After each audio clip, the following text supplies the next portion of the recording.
दोस्तों नमस्कार। हमारे चैनल में आपका स्वागत है। और आज पंचतंत्र की नई कहानी का शीर्षक है गधे की कहानी। एक गांव में उद्दत नाम का गधा रहता था। दिन में धोबी का भार ढोने के बाद रात को वह स्वेच्छा से खेतों में घूमा करता था। सुबह होने पर वह स्वयं धोबी के पास आ जाता था।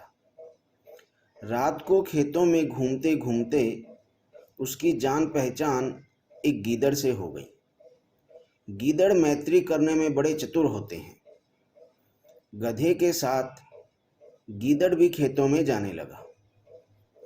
खेत की बाड़ को तोड़कर गधा अंदर चला जाता और वहां गीदड़ के साथ मिलकर कोमल कोमल ककड़ियां खाकर सुबह अपने घर आ जाता था।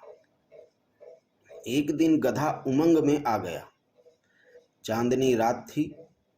दूर तक खेत लहला रहे थे। गधे ने कहा, मित्र, आज कितनी चांदनी खिली है। जी चाहता है आज खूब गीत गाऊं। मुझे सब राग रागनियां आती हैं। तुझे जो गीत पसंद हो वही मैं गाऊंगा। भला कौन सा गाऊं, तू ही बता। गीदड़ ने कहा, मामा, इन बातों को रहने दो। देखो, अनर्थ बखेरते हो। अपनी मुसीबत आप बुलाने से क्या लाभ। शायद तुम भूल गए हो कि हम चोरी से खेत में आए हैं। चोर को तो खांसना भी नहीं चाहिए, और तुम ऊंचे स्वर में राग रागनी गाने की सोच रहे हो। और शायद तुम यह भी भूल गए हो कि तुम्हारा स्वर मधुर नहीं है। तुम्हारी शंख ध्वनि दूर दूर तक जाएगी। इन खेतों के बाहर रखवाले सो रहे हैं। वो जाग गए तो तुम्हारी हड्डियां तोड़ देंगे। कल्याण चाहते हो तो इन उमंगों को भूल जाओ।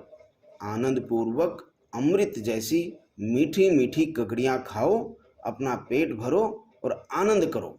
संगीत का व्यसन तुम्हारे लिए अच्छा नहीं है। गीदड़ की बात सुनकर गधे ने उत्तर दिया, मित्र, तुम वंचर हो, जंगलों में रहते हो, इसलिए संगीत सुधा का रसास्वादन तुमने नहीं किया है, तभी तुम ऐसी बात कर रहे हो। गीदड़ ने कहा, मामा, तुम्हारी बात ठीक नहीं है, लेकिन तुम संगीत तो जानते नहीं, केवल गले से ढींचू ढींचू करना ही जानते हो। गधे को गीदड़ की बात पर क्रोध तो आया, परंतु क्रोध को पीते हुए गधा बोला, गीदड़, यदि मुझे संगीत विद्या का ज्ञान नहीं होता तो मैं गाने की बात क्यों करता। यदि मुझे संगीत विद्या का ज्ञान नहीं होगा तो फिर किसको होगा। मैं तीनों ग्रामों, सातों स्वरों, 21 मूर्छनाओं, 49 तालों, तीनों लय और 3 मात्राओं के भेद को जानता हूँ। राग में 3 यति विराम होते हैं, 9 रस होते हैं, 36 राग रागनियों का मैं पंडित हूँ, 40 तरह के संचारी व्यभिचारी भावों को भी मैं जानता हूँ।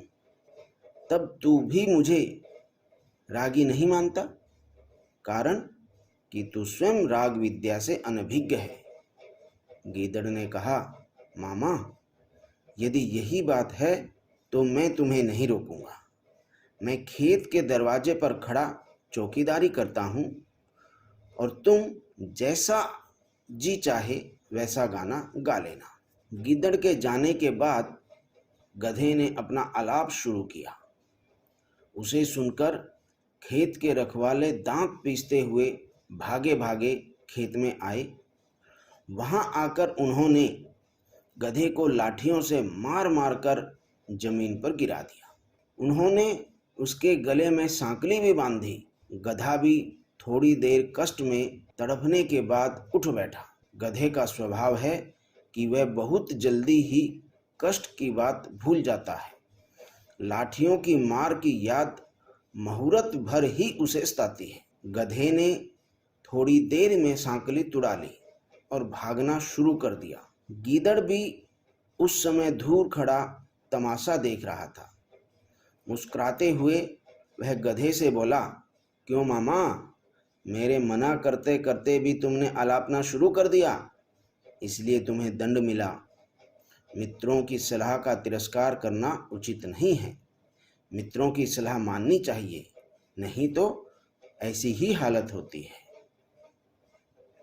मित्रों, आज की कहानी से हमें जो शिक्षा मिलती है वो ये है कि हमें अच्छे मित्रों की अच्छी सलाह जरूर माननी चाहिए। दोस्तों, आपको हमारी वीडियो कैसी लगी, कहानी कैसी लगी, कमेंट बॉक्स में ज़रूर बताएं और चैनल को सब्सक्राइब करें, वीडियो को शेयर करें, लाइक करें और कमेंट करें। धन्यवाद।